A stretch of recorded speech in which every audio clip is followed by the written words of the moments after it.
پطرس کا پہلا عام خط باب 2۔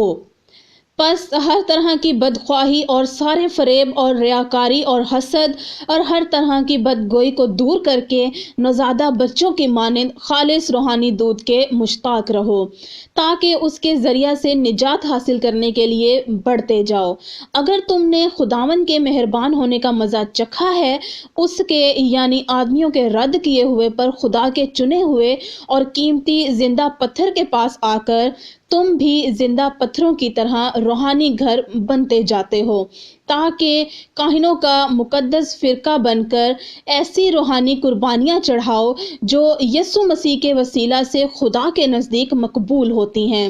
چنانچہ کتاب مقدس میں آیا ہے کہ دیکھو میں سیون میں کونے کے سرے کا چنا ہوا اور قیمتی پتھر رکھتا ہوں، جو اس پر ایمان لائے گا ہرگز شرمندہ نہ ہوگا۔ پس تم ایمان لانے والوں کے لیے تو وہ قیمتی ہے، مگر ایمان نہ لانے والوں کے لیے جس پتھر کو موماروں نے رد کیا وہی کونے کے سرے کا پتھر ہو گیا اور ٹھیس لگنے کا پتھر اور ٹھوکر کھانے کی چٹان ہوا،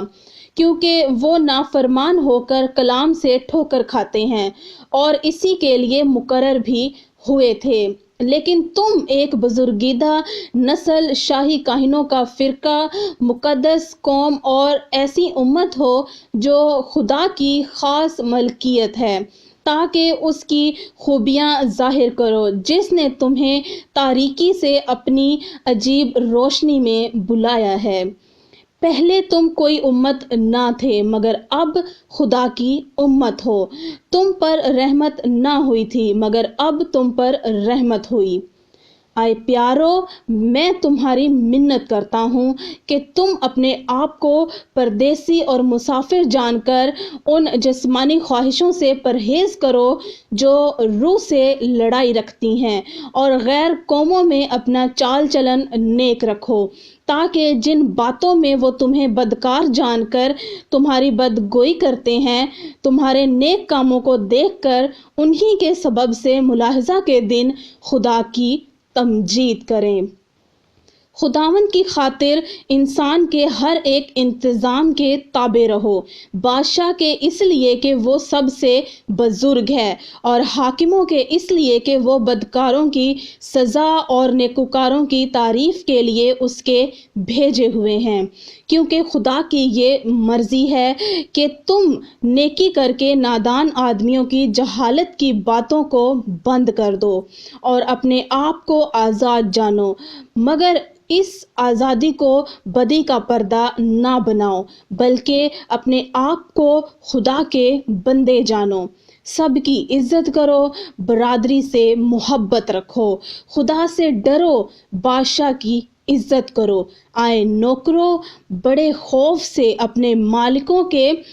تابع رہو، نہ صرف نیکوں اور حلیموں ہی کے بلکہ بد مزاجوں کے بھی، کیونکہ اگر کوئی خدا کے خیال سے بے انصافی کے باعث دکھ اٹھا کر تکلیفوں کی برداشت کرے تو یہ پسندیدہ ہے، اس لیے کہ اگر تم نے گناہ کر کے مکے کھائے اور صبر کیا تو کون سا فخر ہے؟ ہاں، اگر نیکی کر کے دکھ پاتے اور صبر کرتے ہو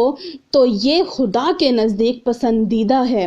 اور تم اسی کے لیے بلائے گئے ہو، کیونکہ مسیح بھی تمہارے واسطے دکھ اٹھا کر تمہیں ایک نمونہ دے گیا ہے، تاکہ اس کے نقشے قدم پر چلو۔ نہ اس نے گناہ کیا اور نہ اس کے منہ سے کوئی مکر کی بات نکلی، نہ وہ گالیاں کھا کر گالی دیتا تھا اور نہ دکھ پا کر کسی کو دھمکاتا تھا، بلکہ اپنے آپ کو سچے انصاف کرنے والے کے سپرد کرتا تھا۔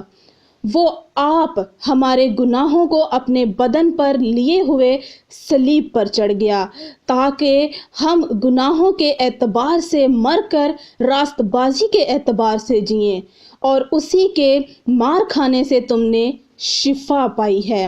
کیونکہ پہلے تم بھیڑوں کی طرح بھٹکتے پھرتے تھے، مگر اب اپنی روحوں کے غلبان اور نگہبان کے پاس پھر آ گئے ہو۔